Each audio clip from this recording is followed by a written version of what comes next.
So millions of American consumers are in a frenzy because the CFPB got shut down thanks to Elon Musk and Donald Trump.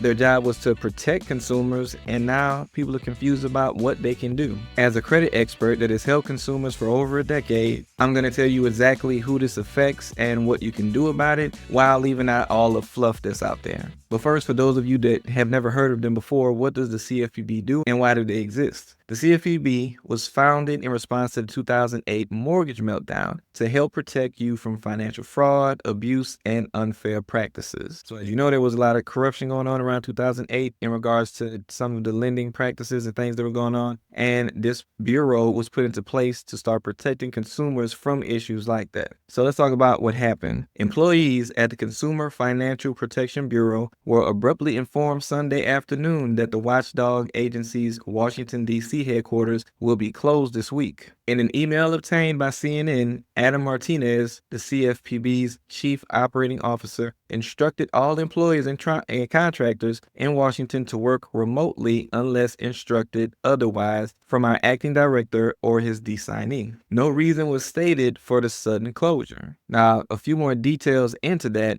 It said effective immediately unless expressly approved by the acting director or required by law, all employees, contractors, and other personnel of the Bureau shall cease all supervision and examination activity. And they go on to say that in practice, this means that the nation's top consumer financial watchdog has effectively been pulled off the street, prevented from providing oversight over big banks, payday lenders, and other financial institutions that could be hurting consumers. And also, Vaught posted on X, Vaught is the new director, on Saturday night that he notified the Federal Reserve that the CFPB will not be taking its next draw of unappropriated funding because it is not reasonably necessary to carry out its duties. And the CFPB had an excessive balance of $711.6 million. Now, this is also important to note, so let me read this to you. The move comes days after Elon Musk tweeted out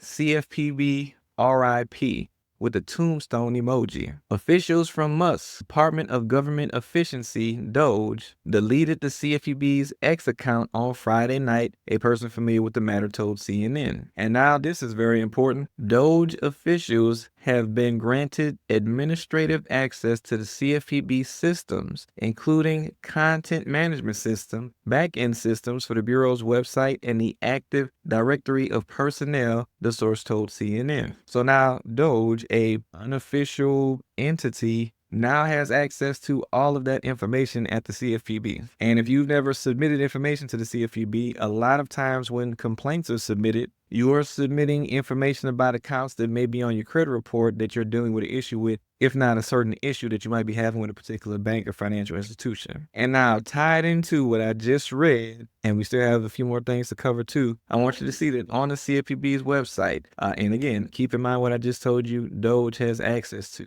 and you hit submit a complaint, right? You come down to submit your complaint, start a new complaint, and let's take a look and see what it says down here after you would create an account to start your complaint. Now it says down here, because this is a CFPB information system, you have no reasonable expectation of privacy regarding any communication or data transiting or stored in this information system. All data contained on CFPB information systems is owned by CFPB, and your use of the CFPB information system serves as your consent to your usage being monitored, intercepted, recorded, read, copied, captured, or otherwise audited in any manner by authorized personnel, including but not limited to employees, contractors, and or agents of the United States government. So keep that in mind. If you submit any complaints during this time, that means that you are allowing whatever information you submit that is connected to you to be within the CFPB system, but also exposed to whoever might have access to that information. And right now, Elon Musk and DOGE have access to that information.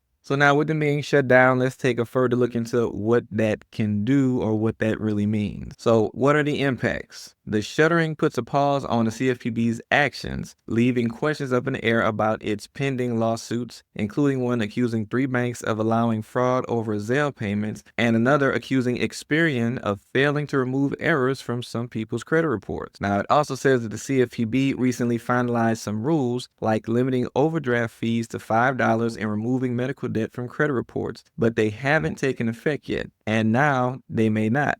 But Hawkins says rules that are already in effect cannot be undone. Okay, so based off everything I just shared with you, what is going on, the clear picture here is, first off, the CFPB is not taking any actions on any investigations. They're not doing anything new, and they're not finishing anything that is still kind of up in the air. And as far as somebody being in place to hold banks and financial institutions and lenders accountable for certain things that they do that might work against the consumer, there is nobody acting in place to do that right now as far as the CFPB goes. But one thing that's important to note is that it was said that the DC headquarters building will be closed for this week. So basically after the 14th, after Valentine's Day, that should all be out of place and everything should be back open. The only thing we don't know is if they might extend this out and it might actually take longer, or what changes might come from whatever they were doing this week while they were closed. We've already seen that Trump has made a lot of executive orders to change a lot of things as far as policies and stuff like that. So I'm pretty sure that there might be some changes in store coming from maybe what the CFPB might be focused on or how they might view and look at things. Maybe some things might come off the table as far as what they were looking to do, and maybe some new things might come on the table. And that thought process is kind of confirmed by this statement here from the new director. It says, as acting director, I am committed to implementing the president's policies consistent with the law and acting as a faithful steward of the Bureau's resources. So just that fact of him stating that he's committed to implementing the president's policies tells me that there might be some changes in store. Now, who is this going to affect the most? This is really going to, of course, affect a lot of consumers in regards to some things that were in play, like getting medical,